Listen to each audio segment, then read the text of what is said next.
Hi, welcome back to 5 Minute Money. I'm Bill Bland. Thanks so much for coming and visiting with us. Today we're going to talk a little bit about land trusts. See, a land trust is a way of holding title in real estate. You can hold title in a lot of different ways. You can hold it in your own name, you can hold it in an LLC, a corporation, a living trust, and then we have land trusts. Now, a lot of people just hold property in their own name or joint tenancy with them and their wife, or tenants in common. A reason for using a land trust is a land trust gives you a lot of opportunities that some of these other things don't. It gives you privacy, number one. If you have property in your own name and you go out and for some reason you get in a car accident and somebody is a fender bender, but they want to find out what kind of assets you have in order to sue you, attorneys will do this oftentimes. Before they take a case, they will try to see how much money you have. How deep is your pocket so that they can, remove that money from you. And they will decide if they're going to take that case or not by the merits of the case all the time, but by how much money you have to pay out. The nice thing about a land trust is you could run over a flock of nuns, and if you had your property in a land trust, you can end up entirely judgment proof, and you can also have anonymity. You can have privacy. So a lot of times people will use land trusts so that it's like having a little baggie for investment properties. So if you have a house and you put it in this little land trust, this little baggie, and you seal it up, then whatever happens with that business or that land trust, with that property, if there's an issue, as long as there's no negligence on your side, if the house burns down or whatever, they can only come after you for the contents of that bag.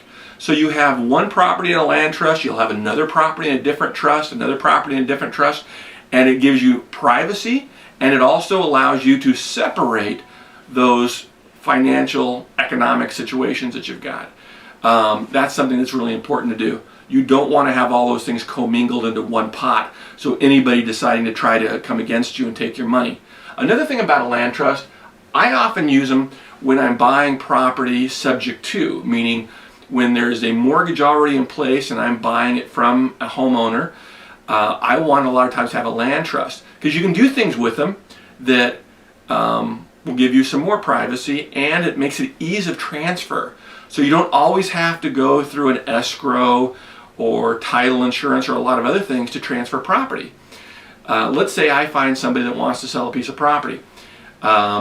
If I'm buying it directly from them, we make a deal, we create a trust, we have them deed the property to the trust, so it looks like they basically own the trust, and they do for that moment, and the trust owns the property.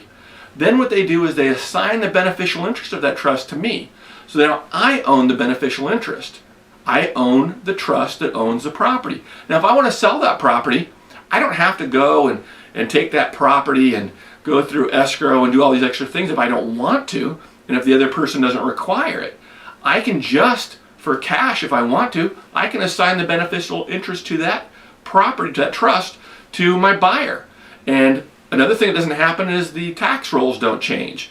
So if the property's gone up in value and they don't want to pay a higher property tax, that is actually sheltered and kept private, because the trust has never sold the property.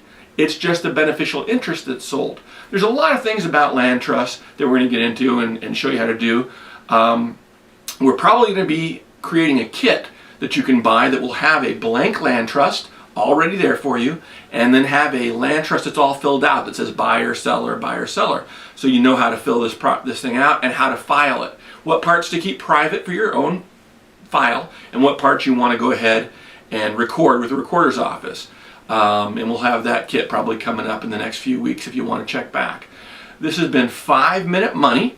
I'm Bill Bland. Thank you so much for joining us.